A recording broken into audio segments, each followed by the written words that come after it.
Today's subject matter may not be appropriate for all audiences. Viewer discretion is advised.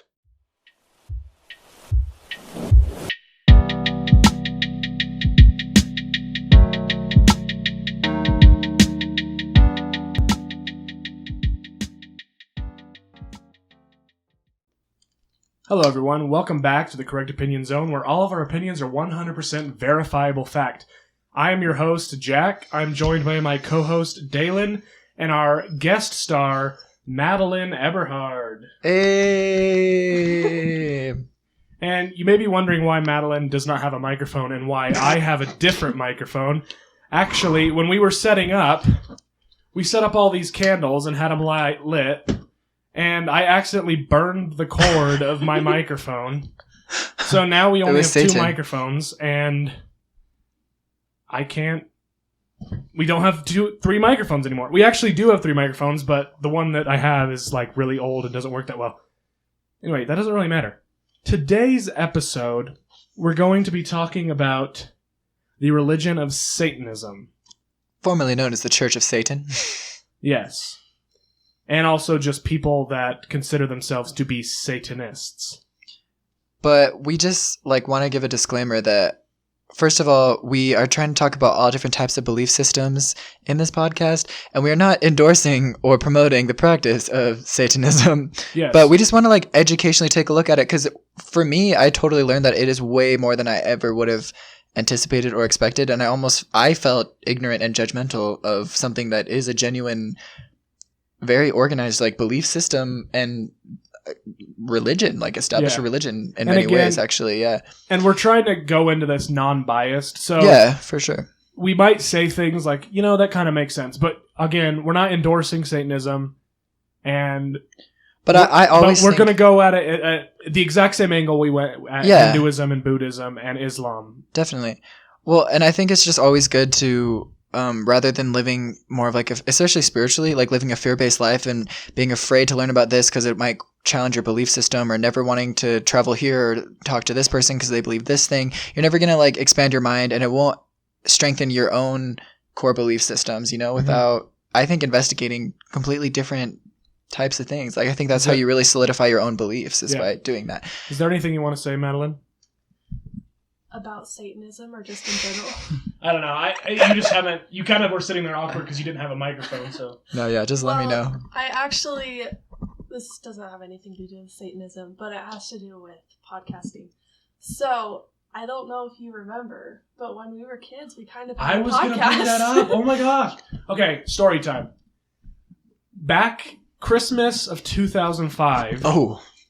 I was given an MP3 player from my grandmother. Me and Madeline, this is my cousin Madeline, we went down into the basement and we made This was before YouTube. This was before podcasts. And we made a pretend show. I was going to remind you and see if you remembered that. On what? Like a tape record? On tapes? Yes. And we just made a fake show. I wish we could still have that. What was it? How old were you? 4? Yeah, we were giving tips to life. I don't know. That's a really sophisticated game to be playing for toddlers. I mean, I guess it came to fruition because I'm a podcaster now, so. Okay. Wow, this is so precious. I feel like I shouldn't even be here. Yeah. I feel like it's your thing. You don't belong. You don't belong. Because I'm brown. Just kidding. We're actually all related. We're all cousin. Well, by proxy, kind of. Not she is the cousin of my cousin. Interesting. Okay. Are we all children of God? Just kidding. Okay. Anyways, continuing. Satanism. Well, so this should book... Should we give a preface? Or Yeah. So this book, the Satanic Bible, I don't even know if you can see that, but... It's a real book. Yeah. I actually went on Amazon and purchased this book for this podcast. $10. $10 so that I could read this, and just because I kind of want to collect it. It's kind of funny. But so this book is written by Anton Szandor LaVey. You know more about him. I researched more of his teachings. You know more. There's a picture of him on the back. I don't know if they can see him. I don't know if you can see that. He is a very bald man. Do you want me to read a little bit about just Yeah, I do. So basically, it's known as the Church of Satan. and it was established in San Francisco, California in 1966. So it's actually one of the newest established like churches in the world, by this man Anton Szandor LaVey, that has a very interesting, creepy, like movie-like life. He literally was an organ player as a child in a circus. What? No lie. Yeah. Yeah, as a child. Organ player? The organ. How much creepier could your childhood be? Yeah, and he eventually he became very interested in like the occult, like hidden like ancient secret societies and the study of magic and things like this. And I don't like know his life story, but eventually he did establish the Church of Satan, the first ever like organized church dedicated to the deity of Satan himself. Yeah. Yeah, interesting. And he wrote the entire Bible, which actually I thought, you know, when Jack first showed it to me, I was like, this is so creepy, I don't even want to read it. But then reading it, it's actually he's a very intellectual man, and a lot of it is just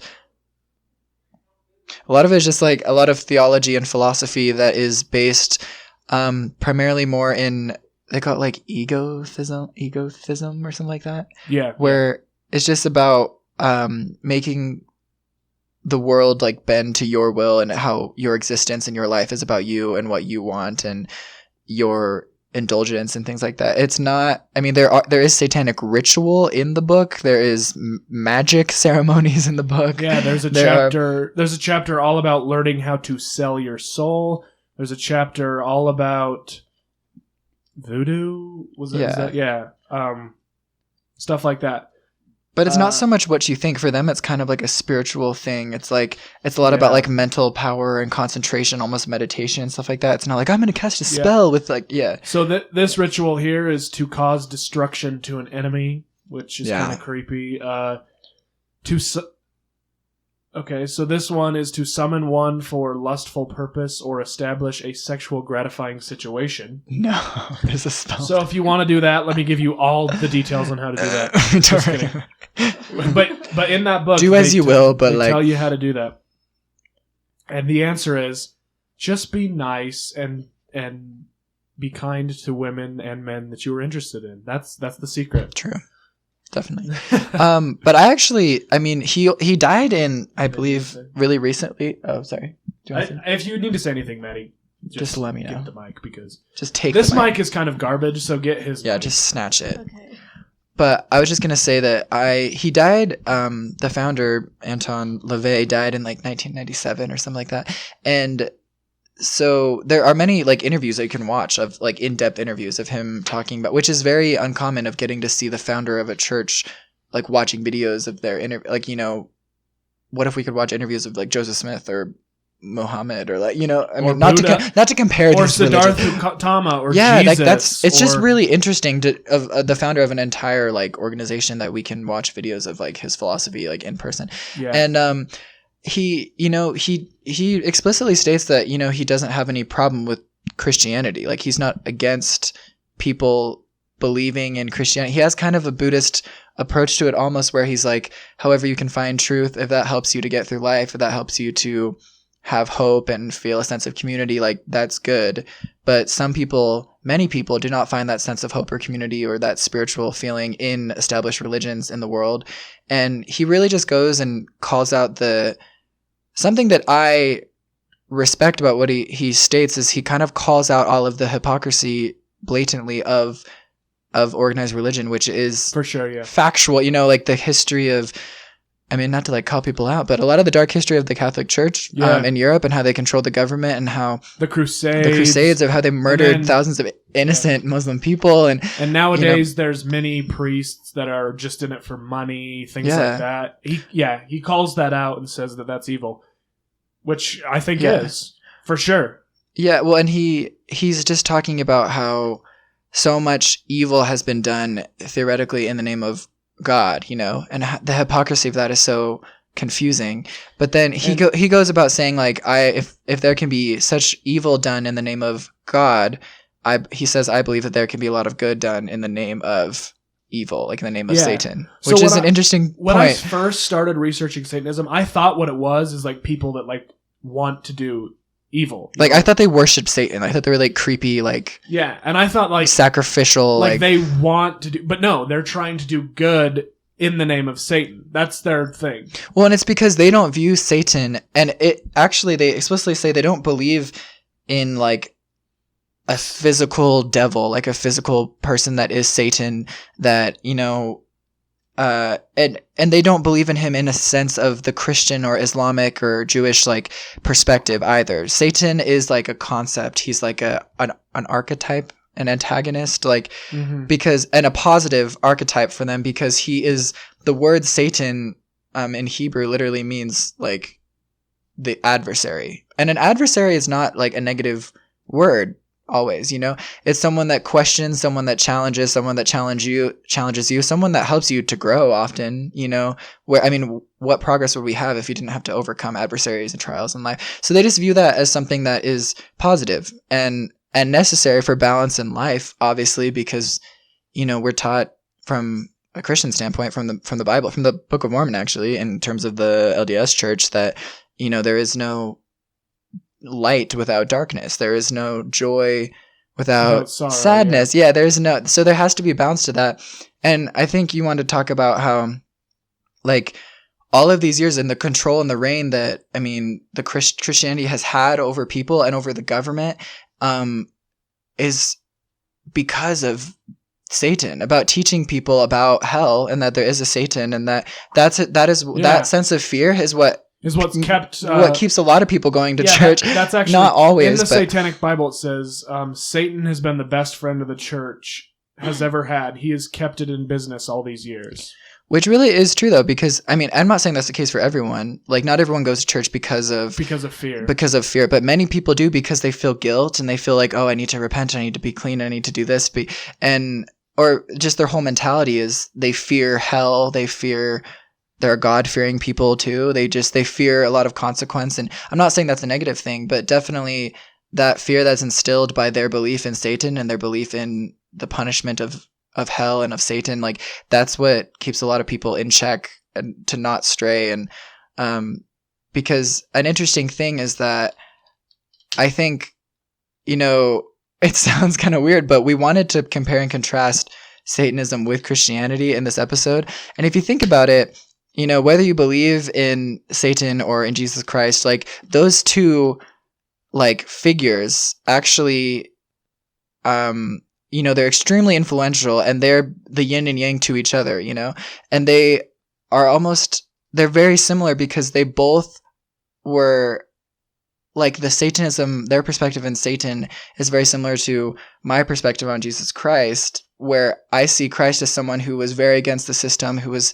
trying to really bring the light back to a society that was so hyper-focused on things that were supposed to be spiritual or good, but they were more focused on not doing things on Sunday and all these little things rather than helping people. You know, when Christ healed a man on Sunday, they criticized him, and he said his message was always like one of common sense, like, love one another. Obviously, I'm going to help this person. Like, all these Pharisees, all these publicans are saying that all these other things are more important and all these little things. But I think that's kind of what they're saying about, that's kind of sorry, I don't know if this makes any sense, but that's kind of the perspective they're giving about Satan, is that he was against the system, and the whole religion of Satanism is very against the structure of organized religion because of all of its hypocrisy and stuff. So both Jesus Christ and Satan, you know, if you want to compare them, they're both very revolutionary, you know, as figures, as ideas, you know. Yeah, for sure. But yeah. So that was a lot, but so do you want to dive into the beginning of the Satanic Bible? Are you ready for that? Yeah, please enlighten me. Are you ready for that, Madeline? You haven't said much. I'm sorry you don't have a mic. I really am sorry about that. No, but anytime. I literally did burn the cord of my mic like 5 seconds before we started. It was Satan recording. trying to stop us from this podcast, honestly. Yeah. Our podcast. Oh, look, you would have been burning it right now. See, it's literally. You know, hop off, Satan. Our set would look a lot more cool if all these things were lit, but I literally burned a cable. So anyway, that doesn't matter. All right, so the Satanic Bible starts with the 9 satanic statements. It's so organized, right? I never would have thought. Yeah. So, number 1, Satan represents indulgence instead of abstinence. Mm-hmm. So number 2, Satan represents viatal existence instead of spiritual pipe dreams. I don't know what pipe dreams are. Sounds like a drug reference or something. Don't know. Satan represents undefiled wisdom instead of hypocritical self. What is that word? I can't even read. Deceit. Yeah, self-deceit. How could I not read that? Satan represents kindness to those who deserve it instead of love wasted on ingrates. So that's actually a big difference between Jesus Christ and the Church of Satan. Jesus Christ believed no matter what, everyone deserves the love of God. Mm-hmm. What were they saying there? They're saying that people that deserve love get it, but you shouldn't waste it on people that don't deserve it. Yeah, because there are people that don't deserve it, according to them. Yeah. Like, what determines if someone deserves love or not? Does it? Yeah, do they say? Yeah, they do say. So in the book later, they go into detail. These are just the basic principles. And there's 9, right? There's 9, yeah. They're like the 9 founding truths, like the important the satanic commandments? They call them satanic statements. I don't know. Like articles of faith. Yeah. We believe. Oh, man. Wait, am I on 5 or 6? 5. Satan represents vengeance instead of turning the other cheek. So once again, opposite of Jesus Christ. Yeah, turn the other cheek also. If someone slaps you in the face, freaking stab him in the heart. That's what Satan says. I think that's what vengeance. It means. That's what it means, Not even, right? Yeah, it's more than like eye for an eye, tooth for like love Moses. It's revenge. It's like another you get revenge. Step. So like you slap me, I kill you. Like it's like yeah. Seeking vengeance instead of turning the other cheek. Satan represents responsibility to the reasonable instead of concern for psychic vampires. That's talking about people that are like energy vampires. Energy vampires, by the way. This is kind of... Anyway. 7. Satan represents man as just another animal, sometimes better, more often worse than those that walk on all fours, who because of this divine spiritual and intellectual development has become the most vicious animal of all. Wow. So humans are the worst animals to ever have walked the earth, according to Satanism. It's kind of true, though. Like, think about what have walruses done? Or whales? Exactly. What did a dolphin ever do? Yeah. Walruses have done nothing bad, but walruses have I don't know also why done walrus. That was good. just the first animal that came to mind. The thing is, walruses have also done nothing good. Like that's true. If there's a hurricane, they're not going to care. Do you see the walruses coming down from Antarctica to help the the penguins? No, they don't give a crap. Animals, humans help other humans. Humans are evil, but humans are also good. It's because there is no good without evil. Because walruses aren't either. They're just like a neutral like animal. Yeah. I mean, I believe they have emotions and like I care about them. Like I don't wish any harm on walruses. Like but also we're kind of good. Humans are good. We're good people. Yeah. But also there's a lot of terrible people too, so. For sure. Anyways. Moving on. Is that all of them? Is that all? No, there's 2 more. Okay. Satan represents all... So this is number 8. Satan represents all of the so-called sins as they all lead to physical, mental, and emotional gratification. So all of what are considered the 7 deadly sins in Christianity, they believe that you should do them because they make you feel good. I actually in this interview, he made an interesting point where... And everything I'm saying, like, I'm just saying it's interesting. I'm not saying I agree with him or I'm like, oh, like, he's really smart for that. I'm just saying, like, that's thought-provoking. Like, it's not just... Yeah. There's a lot more to him than, like, I love Satan. Like, it's not, I love reading this book. Like, I don't It's interesting. I'm not intriguing. Being converted, but I really enjoy reading this. Like, it's just fascinating this guy's beliefs. Yeah. But he gave a point about... He said about the 7 deadly sins, and people were criticizing him about saying we should embrace those things, and he was saying, well, you realize like once you get married, the government basically, they give you an excuse to do all those deadly sins. And then he talked about them, and he was like, well, lust is now okay now that you're married, lust between you and your partner or whatever. And then he said like pride, so often when people get married, then they can show their family like, oh, look at my nice husband and this nice job he had. There's a lot of pride in marriage. I mean, not with everyone, but many times, exactly. And there's like sloth and gluttony and a lot of these things that I don't see any marriage, good that can come through sloth. That's just laziness. I don't remember everything he said, but he was just saying like, oh, once you're married, now it's more okay to make you like, oh, your husband do this thing so that you don't have to. And like a lot of little things like that. He was just kind of making a point how it's like the 7 deadly sins like are more okay under certain circumstances, which is another just of him pointing out hypocrisy and stuff like that. But yeah, it is interesting. Yeah, for sure. And then the very last, Satan has been a best friend of the church, has ever had, ever since it has kept it in business all years. So that's the last one. So, I have a couple marked pages. Let's see what I was meaning to say here. Okay. So we already brought this up, but so this is the chapter called Some Advice of the New Age of Satan. And so the first chapter, I'm just going to read a little bit of it so you can see like the type of writing and stuff he does. So the 7 deadly sins of the Christian church are greed, pride, envy, anger, gluttony, lust, and sloth. And they all... Satanism advocates individuals of each of these sins as they all lead to physical, mental, or emotional gratification. A Satanist knows there is nothing wrong with being greedy, as it is only means that he wants more than he already has. So basically, like somebody that's greedy is somebody that's ambitious, somebody that's going to work hard for what they want. When I think of greedy, though, I think of as someone that does not want to share. Not that just wants more. That's what I think, too. I think like stingy, That's that's not good. That's what I would think greed is, in my definition of greed. Like a rich person that could totally has the money to like donate to the poor and like doesn't because he wants his own money. Like that seems wrong to me. Isn't like the whole point of the church kind of like self-gratification anyway? Helping people find self-gratification.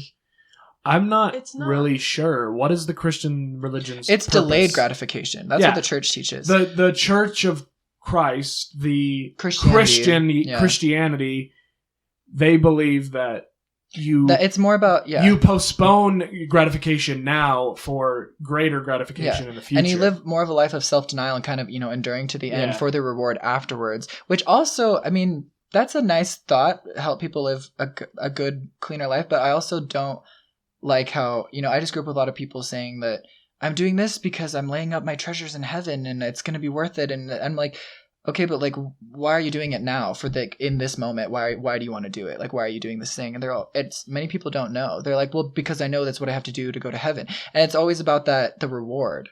And I'm like, why are you doing something just for a reward? Like, tell me that if they just told me, oh, it's because it's the right thing or because I feel God wants me to do this. But so often people in Christianity live their life for the expectation of being rewarded or for it, which I don't think is really good either. I think you should do things because it's just morally right and because it feels right.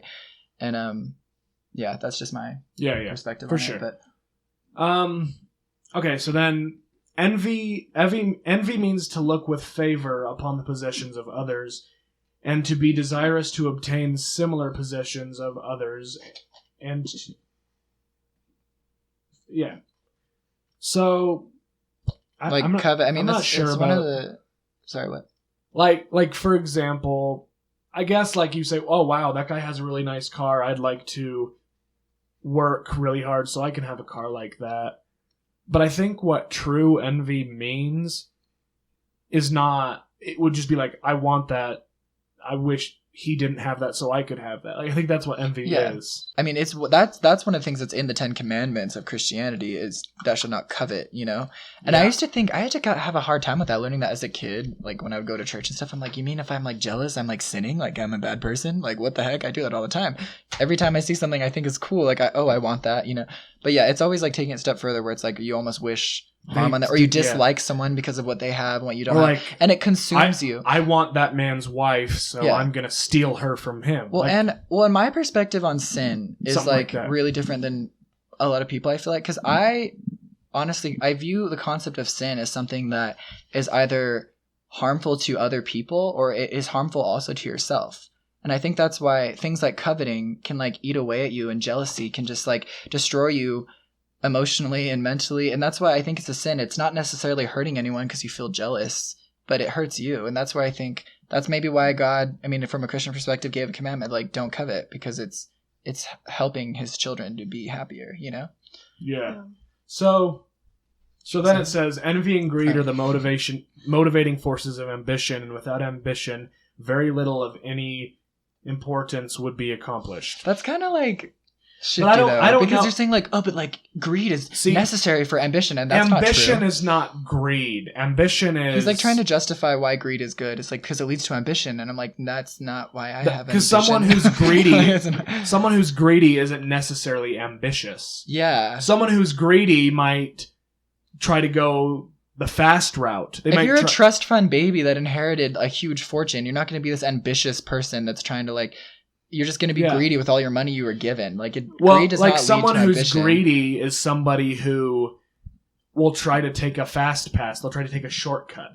Yeah. Like, a greedy person is the type of person that'll shoplift instead of working hard for that thing. You know what I mean? Yeah, I feel that. Yeah, definitely. So I disagree with this. Like, I agree that, yes, ambition is important, but I don't think greed and envy are ambition. It's like you can see a lot of the things that he's trying... Is it actually hearing me? Yeah, you can see a lot of the ways he's just trying to justify... Because some of the things he's saying, like, that's a valid point. I can see how you're saying that. But then he's, like, trying to justify how every sin is actually a good thing. And it's like... Yeah, so this one... It seems like he's twisting... the meaning of the word to make it sound good, where like if you really look at what that word means, like no, that's not what you're saying. Yeah Like obviously it's good to want things, it's good to have desires for things, because that's what leads you to achieving. I think that's what he's trying to say, but he's trying to like twist it by saying that coveting and greed is good. Yeah, that's obviously not what is intended in the meaning of that one of those 7 deadly sins. But all right, so gluttony is simply eating more than you need to keep yourself alive. Just eating? Well, that's what gluttony. I thought it kind of was like broader than eating. So like think about it like this. Living. Like, remember in the Hunger Games in the Capitol when they were eating, eating, and then they were drinking something to make them throw up. So there's all these people starving. There's people starving, and they're literally it's throwing just like America. up just like so they can people eat. Are starving all over, and we have all these diet weight loss programs and pills that help you. And it's like other people in other countries can't even fathom that. And do you think you pay money to not eat food? Like that's literally how it is here. Exactly, and that's gluttony. Yeah, our culture, American culture, is one of the most gluttonous in the world. Okay, so when you have overeaten to the point of obesity, another sin, pride, will motivate you to regain an appearance that will renew your self-respect. That's what he says. There's no winning there. So that's all he's doing is he's being gluttonous, getting fat, and then using his pride to lose weight, and then being gluttonous and getting fat. Desiring to be better is not necessarily pride. He's taking like a small aspect of the definition of pride and like using it to like justify the whole thing. Exactly. Pride. I can have pride in myself in a positive way, but pride is like believing I am better than other people. Like that's not good. Pride in the definition of the sin is I think I'm better than you. For no reason. It's not like, wow, I just worked my butt off. I'm now skinnier. I'm happy with myself. I'm glad that I did this. No, it's and like self-care. I'm better than you. Yeah, I'm better than you because I'm white. I'm better than you, Dalen. I'm white. Like that's pride. That's not my belief. Obviously, that's obviously good. not my belief. That's great. Good. You were following the satanic path. That's obviously not my belief, but that is what pride is. Yeah. Being saying you're better than someone when. For no reason.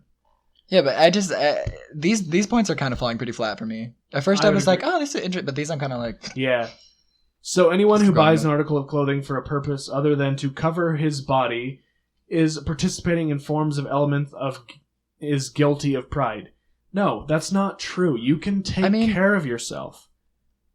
But like in a lot of ways, like even Christ taught us to like not seek after the vain things of the world, like just like live very simply, just like follow me, like don't like we're kind of just he almost taught us to just be like really extreme minimalist, like nomad people, which I think is really great because then it's like you're not focusing on the earthly things of the world.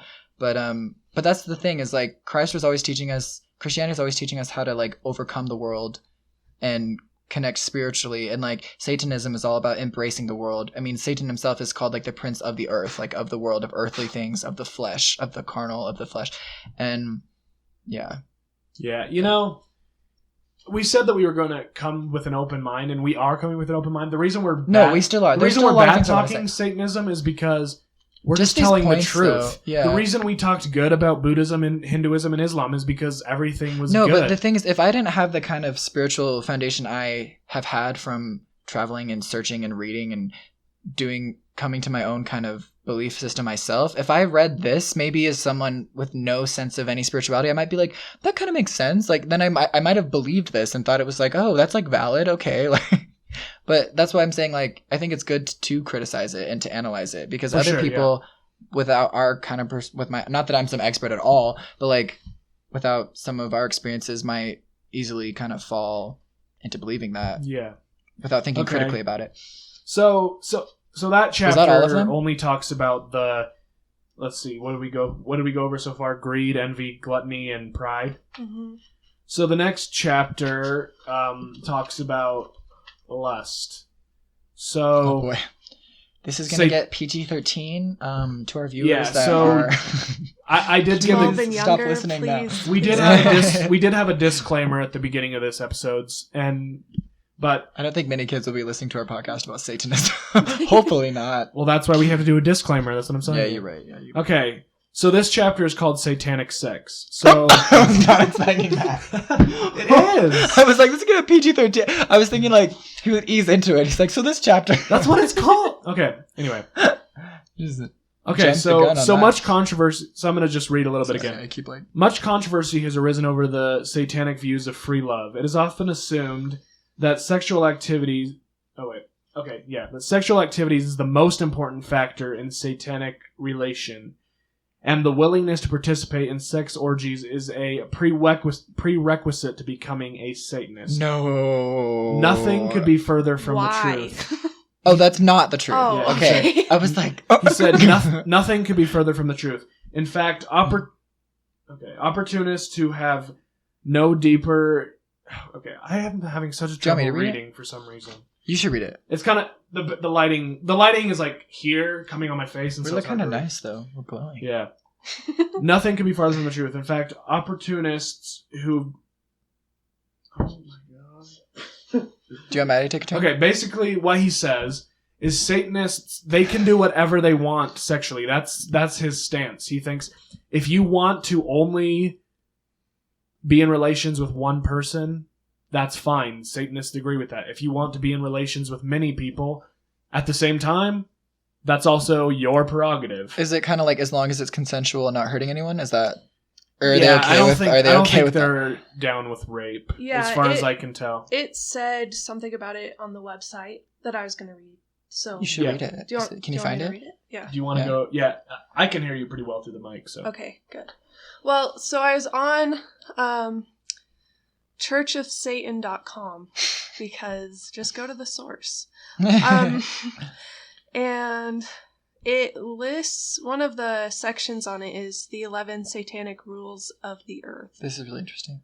And should I read all of them? See that logo? Can we go through them? That's the same logo that's on that website. Yeah. The Look dragon. At that. Yeah, there's this weird dragon logo on every single page. Should I read all of the 11? Yeah, I think so. Yeah, go ahead. They're fairly short. 1, do not give opinions or advice unless you are asked. Respect. Do not... Seems... It's like, do not speak unless spoken to. Well, we're giving a lot of opinions right now here in the correct opinion zone, so I guess the Satanists are going to be pretty mad. Number 2, do not tell your troubles to another unless you are sure they want to hear them. How am I supposed to... I'm supposed to read their mind? Ask, I guess. Oh. Want to hear about my day? No, shut up. Okay. Keep going. When in another's lair, show them respect, or else lair. do not go there. They keep using this word lair, which I think is so really funny. Like, it sounds like so Church of Satan to me. Yeah. So what? So layer, I'm just guessing that's someone's Your territory, house. someone home. Yeah. I mean, that's just common respect. Like, if I say get out of my house, like, you don't be like, I feel like I don't have to leave. He put all of his, like, vices and, like, pet peeves into, like, the laws of Satanism, being like, if I'm not asking your opinion, don't tell me, okay? He's putting all the things that annoy him into, like, the commandments of Satanism. Like, don't do this. The next one is, if a guest in your lair annoys you. Literally, see what I mean? If they annoy you, it literally says that. Treat him cruelly and without mercy. Cruelly. Wow. So according to him, if somebody annoys you, like, beat the crap out of them. Yeah, that's sketchy. Cruelly? That justifies, like, so killing someone. Without mercy? I don't like how far that does at that all. line go? How do I know if I'm annoying someone? If someone annoys you, I'm so annoying. Treat them with disrespect and cruelty? Like, I'm kind of annoyed right now. Does that mean I gotta kill you? I'm just kidding. No, yeah, exactly. Like, who decides what's annoying? Like, let's say, okay, who's annoying to me? Like, I'm not even gonna say, but like, I'm not gonna say a person. I'm gonna say like a type of person, like a type of person that annoys me. Like, just for example, like I think social climbers, like fake people. Like, for example, like I think veganism. I think veganism is a great thing. Oh, annoying. But vegans, the thing that annoys me is people that are like constantly like judgmental. You have to be a vegan. Like, dude, if you're eating meat, like that's so annoying to me. I always say like, yeah, like if someone's a vegetarian, it's like that's chill. But if they're a vegan, like you'll know. Like, and so like what? Now I have to be like overly rude and beat up these people because like they just annoy me a little bit. You have to. It's a rule. Well, I'm not saying it just says this, it says it's the rules of the earth or something. I don't think it's like you're commanded to that. When you go to hell, you don't have to follow these. But they also just seem like scapegoats to justify like treating people badly. Yeah. I don't think people are like, oh, I'm getting annoyed, I must beat up this person. I think they're kind of just like, if they do it, they're like, well, according to the doctrine, like that's fine. Yeah. Sorry, what are the next one? The next one is, do not make sexual advances unless you're given the mating signal. Very animalistic here. So right there, consensual. That's good. So it's not rape, obviously. Which you'd think like Satan would be all over rape, you know? Like that's a very evil thing. You'd think Satan would be. But they're not like an evil church. That's what I'm saying. Like that's what I thought they would be, but you know, they still, like, for example, they still stand for good things. Yeah, like they're not about like murder and stuff like that, but they do justify maybe murder's okay if it's like vengeance. If they're annoying. Yeah, if there's cause. If they're annoying, it's totally fine. Yeah, it's not doing wrong without cause. It's just like justifies things that we might think are wrong, that like with like a justifiable reason. Yeah, like them being annoying. Yeah. Apparently, yeah. The next one is, do not take that which does not belong to you unless it is a burden to the other person and he cries out to be relieved. Again, like really justifying. Like I just stole it because like that backpack that purse looked heavy on that woman. I was just trying to help her out. Like yeah, she looked like she had way too much money in that backpack. Yeah, I just thought I would relieve her of this burden. Like what? They're just so the wording. See, that's the problem. It's like they have commands, but you can break them like they're very interpretive. Like, yeah.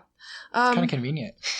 Acknowledge the power of magic if you have employed it successfully to obtain your desires. Oh, this is if you deny the power of magic after having called upon it with success, you will lose all you have obtained. Is this not a paraphrase of literally like the Christian... Is it the Book of Mormon or is it the Bible? I don't know. Who knows? But it's about like denying the Holy Ghost.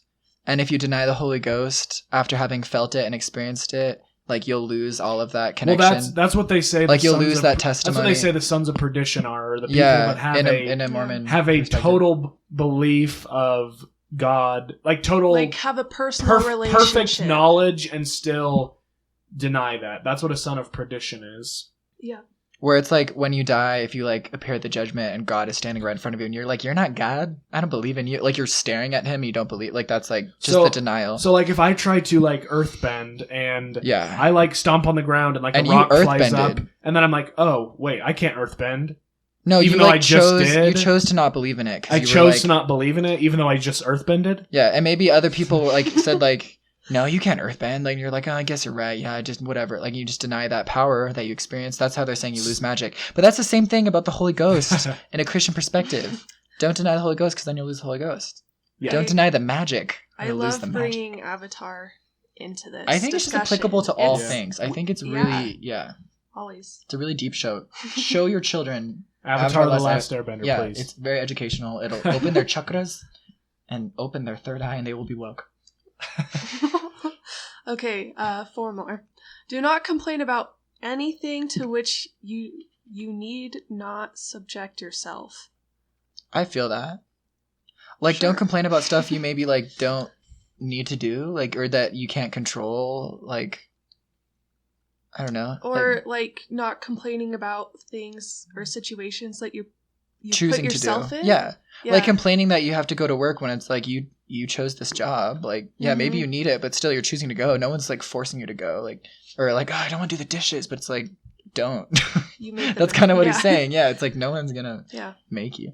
Okay, that's fine. Whatever. 9 is do not harm little children. Great. That is the only good, straightforward one. Good job. That is great. Satan. Thank you. But you can harm older children if they annoy you. Yes. Oh my gosh. Yeah, do they have to be little? Where do they draw the line? 18? Do you have to be like a minor? Like I said, it's very interpretive, so kind of just... I like that at least the children are safe. Yeah. Until they're not children anymore. Yeah. Do not kill non-human animals unless you are attacked or for your food. So all you hunters out there... You can attack human animals. Yeah, why does it not say... Yeah, it literally says don't hurt little children, and then it says don't hurt animal. Maybe because they're innocent. They're innocent. They don't deserve to be attacked. I kind of can see that from a moral perspective. Not saying that you are ever justified in, like, attacking you should never attack someone. Ever. No, but, like, no, if it's, again, they believe in vengeance. They believe in, like, justice. They believe in, like, you know, getting, revenge. They believe in that. But someone has to do something to you for that. Like, an innocent animal is not gonna, like, it can't do anything to you. Yeah. Not intentionally, you know? If it does. So I can see how they want to, like, protect the innocence. You can attack it. Yeah. Yeah, if it's self-defense. I feel like that's pretty much just, like, being a good person. Yeah. Well, no, but there's so many beings. Christian people, though. They go hunting for sport and they kill 20 geese. That's not true. To call out my family. No, he said you can kill animals for if they attack you or for food. But a lot of people kill animals to mount on their wall, which I think is wrong. But most people in America, they think it's totally fine. You realize when they mount them on the wall, they eat the meat on the inside, and then they just take the skin. No, but I talked to so many people that they'll kill 10 geese and they don't eat them. They do it because it's fun to shoot things. People will kill a bear and then just stuff it. Or poachers, they'll kill an entire rhino, an endangered rhino, to cut off its horn and sell it on the black market, or an entire elephant to cut off its tusks and sell it. Or people, when they settled America, would shoot buffalo for sport, which was a sacred animal to the natives who used every part of the animal when they hunted it. And yet, like, these, white settlers came in and were just killing them. I believe that's wrong. Weren't necessarily Christians. Just because they're not, like, humans doesn't mean their life doesn't have value. Yeah, for sure. No, I'm not criticizing them as Christian. I'm just saying, like, that's something that is wrong. So I guess that's a good thing. So I think that's a totally good thing. Respect children. Life. Respect innocent life. Respect innocent life. Yeah. There's one more. When walking in open territory, bother no one. If someone bothers you, ask him to stop. If he does not stop, destroy him. It says if he does not stop. It just really jumps to that. Yeah. It's like when walking in open territory. Wait, I'm gonna read it in a voice. Wait. What does open territory mean? Like just walking down the sidewalk. Go straight into the mic for this. ASMR. Okay. When walking in open territory, bother no one. If someone bothers you, ask him to stop. If he does not stop, destroy him. Destroy him. He just jumps the gun. So it's like they get one warning though, at least. You can ask them to stop, and if they don't stop, then they are destroyed. But you have one chance, so just don't go to that second strike because you'll be destroyed.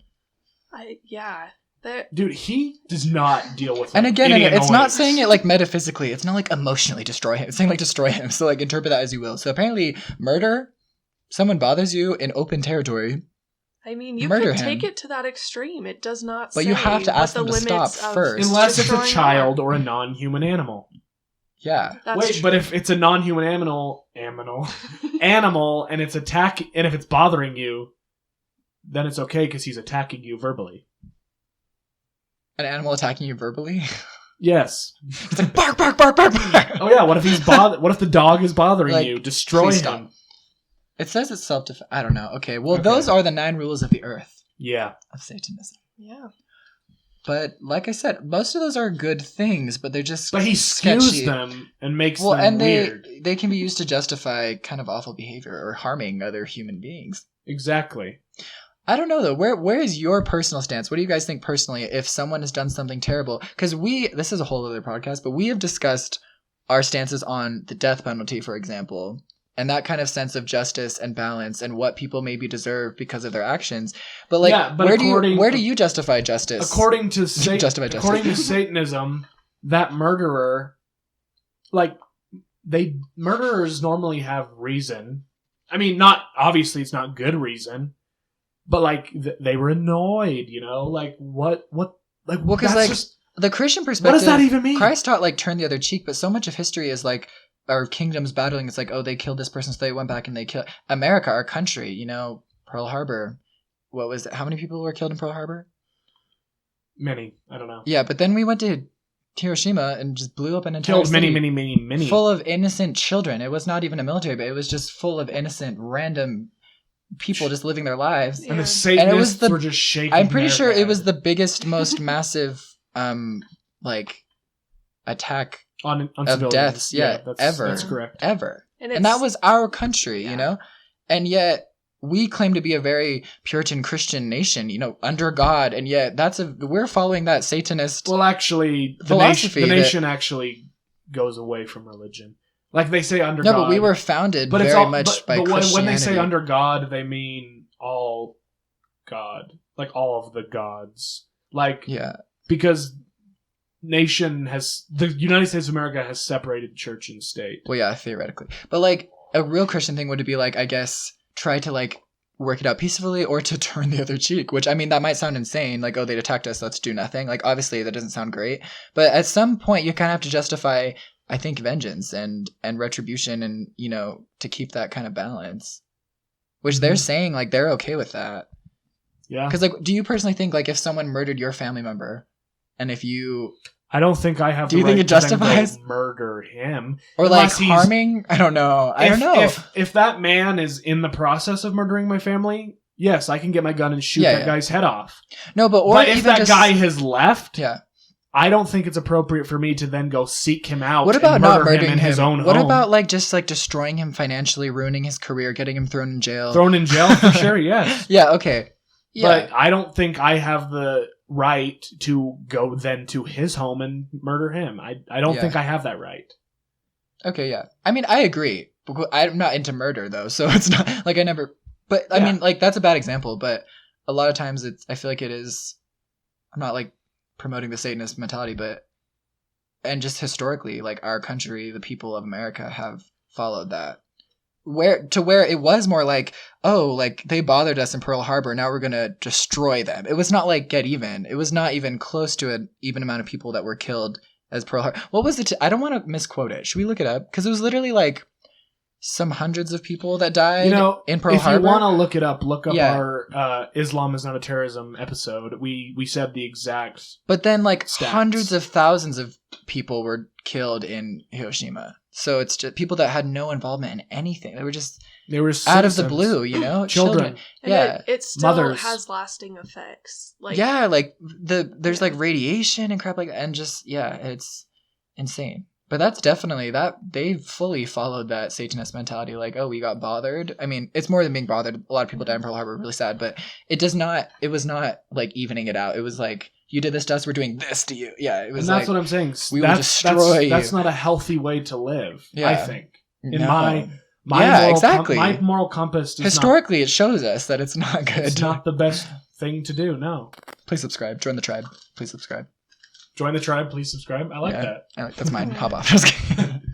Also, Dalen is starting a podcast. Oh yes. I'm also the co-host, I'm the host of this podcast. He's the co-host. He's the host of that podcast. I'm the co-host. Doesn't exist yet, but it's coming.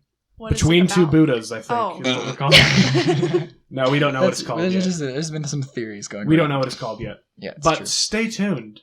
Yes. What were you talking about? Satanism. Oh, you're right. Yeah. Should we talk about how to sell your soul? Like, do you know? I don't know. I've always wanted to know. So we're gonna read part of it. We're not gonna give you every single detail because we don't want anyone to go selling their soul. Yeah, please don't. But what is that sound? Did you hear that? The sound of wailing souls that have been sold. Wait, listen. Oh, it's police siren. I'm like, what the heck is that? Okay. Let's see. Oh, that's loud, police siren. We might have to pause for a minute. No, it's okay. It's kind of funny. I think it was one of the first ones because I saw it. Well, no. Yeah. What's all the crime going on today? It's Satan. His influence is strong in Logan. Yeah. I think there's so many sirens today. It's from the Ouija board thing you guys did last night. It was not a Ouija board, just to clarify. It was a Japanese folklore children's game. Nothing happened. We did call in a raccoon spirit called Kukuri-san. It's a raccoon dog fox, actually. Okay, I think that siren's gone, so let's continue. No, they're in the parking lot. Oh. Did someone die? Oh. That's not even funny. I'm really. Wait, are you serious? Oh, it's just an ambulance. Okay, so this is not a drill. Should we stop? We're not going to stop, but because there's nothing we can do. But I'm gonna cry. So I live in a retirement community because I'm the maintenance person, and so I'm sure somebody had an incident, which is sad, very sad. But yeah, so I just want to talk about Jesus now. Want to talk about? So we actually can for a bit. Let's I have some things I want to sing talk. a hymn together. No. What's a good one? Okay. Okay, I'm gonna look up how to sell your soul, and you guys start talking about Jesus. I am a child of. Okay, stop. Stop. Britney Spears. Okay. Yeah. Okay, we kind of got off track. You're right. Let's try to get back on track. Bring it back in. Where does it say how to sell your soul? The name of the chapter is Hell, the Devil, and How to Sell Your Soul. And I can't find the how to sell my chapters have soul. very provocative titles, but usually the chapter is more of like a theological kind of justified version of what he's actually saying. Yeah. Like there's one that's like vampires, blah blah blah, and it's about like energy and stuff. It's not about like real vampires. It's like clickbait. I think selling your soul is very interesting because look at this. So there's actually a word of warning. No, keep going. Yeah, keep going, but I'm just telling you, there's a word of warning to if you're going to do these things. So we're going to give that word of warning. Don't freaking do this stuff. Now tell us about selling your soul, please. Well, I just, like we've talked about, we watch Shane Dawson's conspiracy theory videos. Oh. And he's talked, I don't know, do you? I have not. Sometimes. Me and Jack have talked about it before. And he's talked about, like, celebrities. Yeah. How I know there's about this. Conspiracy theories of them like selling their souls or like magicians.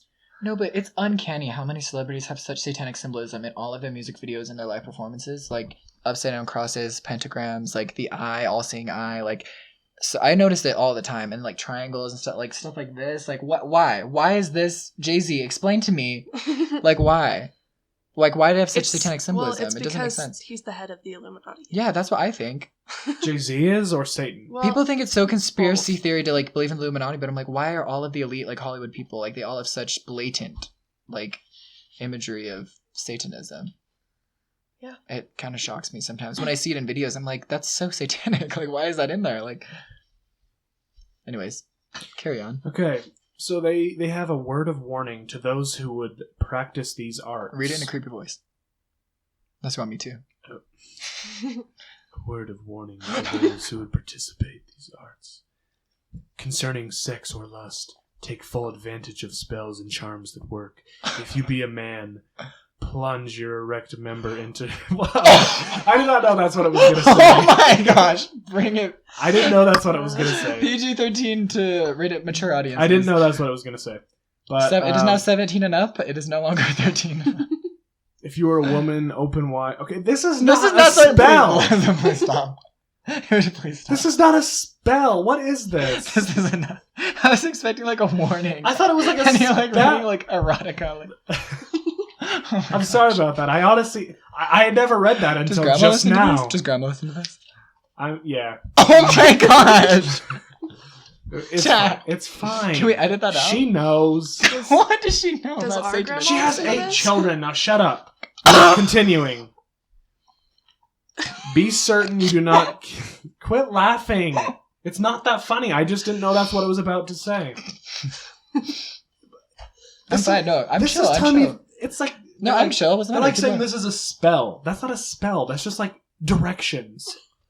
Like, what is this? It's like, please, Sex ed from Satanism. I thought this was like a satanic spell. That sounded just very basic specific, like step by step, like teaching you how to like. What the It's heck? like health class, 6th grade all over again.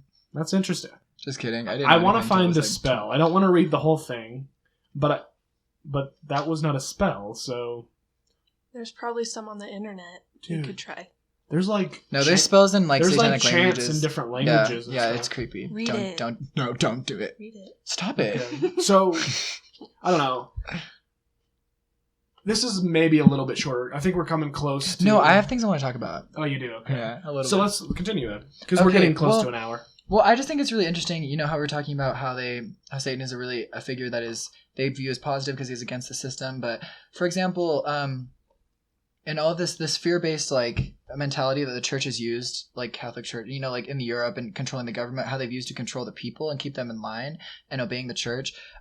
That's why, you know, the Bible, like the scriptures were only for like the elite, for the priests, and like the public did not have access to the word of God.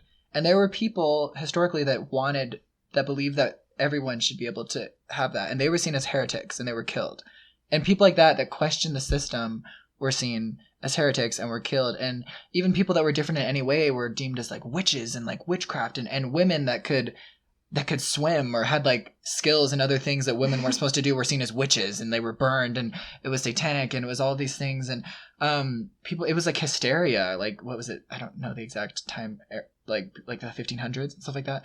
And so many innocent people were murdered for being heretics and for being witches and for being these Satan worshippers that Christianity was just labeling them as because they were a threat to the system. And so they deemed them as Satan worshippers so that people would fear them and be against them and want to kill them and eradicate them, which I just think is really interesting. And that's like I think that's a whole thing as to why they view that kind of Satanism as a positive thing, to be against the system and to question, to be an adversary, to question authority, to question beliefs, to question what you're told, because I believe that we should be like that. But many kind of religions kind of teach people to like maybe kind of distrust yourself, like trust what your preacher is telling you, trust what this person is telling you, trust what this scripture tells you, what this book tells you. So many religious people in the church, even though I think the Mormon church does a really good job of being like, find the answer for yourself, have the Spirit witness to you. But even a lot of people I meet growing up are like, I just can't seem to find the answer because I talked to my bishop but the scriptures tell me this. And I'm always like, okay, what do you think? What do you feel is right? Like, look inside, like trust that. And maybe it won't be what your bishop thinks. Maybe it's not to go on a mission. Maybe it's not to marry this person at this age. Maybe it's not what stereotypically that religious structured life is supposed to be for you, you know? And I think that's why I think the story of Adam and Eve is really interesting, because we were talking yesterday about how I kind of feel like, you know, growing up really religious, it was kind of like waking up from the Matrix in a lot of ways, because realizing that, oh, it's okay to also believe in evolution, and it's okay to maybe not take every biblical story literally and word for word. And like my personal opinion is like, yeah, I don't necessarily literally believe there was a literal Adam and Eve and that the snake was Lucifer and he spoke to them as a snake. And like, I don't think that's necessary for me to believe it literally happened and that we all descended from those two people to gain a lot of truth and insight from the story of Adam and Eve. I don't think that, yeah, like Noah literally building an ark, like gives me any more truth than just the story and the symbology of that, you know? And I'm not saying that I don't believe in Christ or like a lot of things that happen in the Bible, but there are many things in the Bible that I don't necessarily believe literally maybe happened. But for Adam and Eve, there's so much symbology in that story, because, for example, there's like the tree of knowledge and good and evil. Many people that I was reading at Satanism, there's different words for Satan. You know, there's like the devil, there's Satan, the Hebrew version, there's Lucifer, which is like the Roman kind of word for Lucifer. And Lucifer, luz, you know, in Spanish and Latin, it means light. Lucifer, morning star. And in Christianity, Lucifer was the morning star. He was the the son of the morning angel. Yeah, the bringer he was the of fallen light. angel. Yeah, he was. The word like Lucifer translates as like the one that brings to like that enlightens, that is enlightened, and that's exactly kind of what I feel like Lucifer was in the story of Adam and Eve, because he was literally tempting Eve. Everyone thinks he's so evil in the story of Adam and Eve, but he literally is like telling her like, partake of this fruit so that you will know good and evil. You won't be ignorant anymore. You'll be as God. You'll know like the truth. You'll know about pleasure and pain. You'll know about balance, because she was just an ignorant child in the Garden of Eden. Well, the thing is, according to God's plan, like he needed them. Like he told them don't eat the fruit, but he also needed them to eat the fruit. And it's kind of like a fine line you have to walk. The serpent, Satan, Lucifer, he was a vital role. Yeah. He was so important. He literally shed light to them being able to open their eyes to the real world and to be able to actually, again, to be able to experience joy because they knew pain once they left the garden. There was no pain in the Garden of Eden. There was no age, no sickness, there was nothing. And they didn't really know true love either. They didn't know family. They didn't know. No. They didn't. They couldn't. Yeah, they could not ignorance produce is children. bliss. Yeah, and so Lucifer was the one that enlightened them to. For sure, yeah. Because I don't think it's a bad thing to. Because oftentimes, even for me growing up, a lot of times it was like, don't read that if it's against what the church says. Don't read that. That's anti. That's don't read this. But for me, I'm like, I feel like it's good to like partake of the fruit of knowledge of good, like to learn about the darkness and learn about things that challenge my beliefs to make me really like what I was saying before.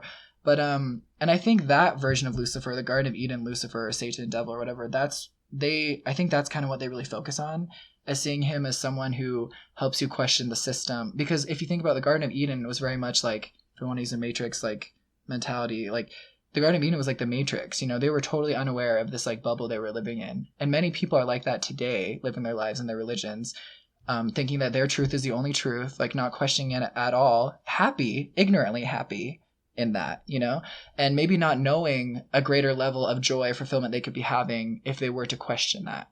I don't know if that makes any sense, but yeah, it definitely makes sense. Yeah. Yeah. But partaking of that fruit, it's a fine line you have to walk here, but in a way, like Eve needed to sin in order to achieve her full potential. You know, in order to see, and I'm not saying that justifies doing bad things or sinning, but a lot of times you have to do what might seem maybe against God's will, according to other people, or against what you might have thought originally, maybe to achieve your full potential. And one example is, you know, I'll talk about it. Like I was on a mission earlier this year, and it just really did not speak truth to me. It did not feel good. I was not in a good place at all. And it was really hard for me to break from that fear mentality that I was in for so long, that I was just raised in. It was so hard to be able to get out of that, thinking that everyone else knew God's will for me. I had been told God's will for me, and yet it didn't feel right. I never had this confirmation. And then I finally was able to break from that, you know, partaking of the fruit or whatever, going against what apparently God had told me, helped me to find more like fulfillment and peace of mind than I've like felt in my entire life, like this year of my life at the age of 20, you know?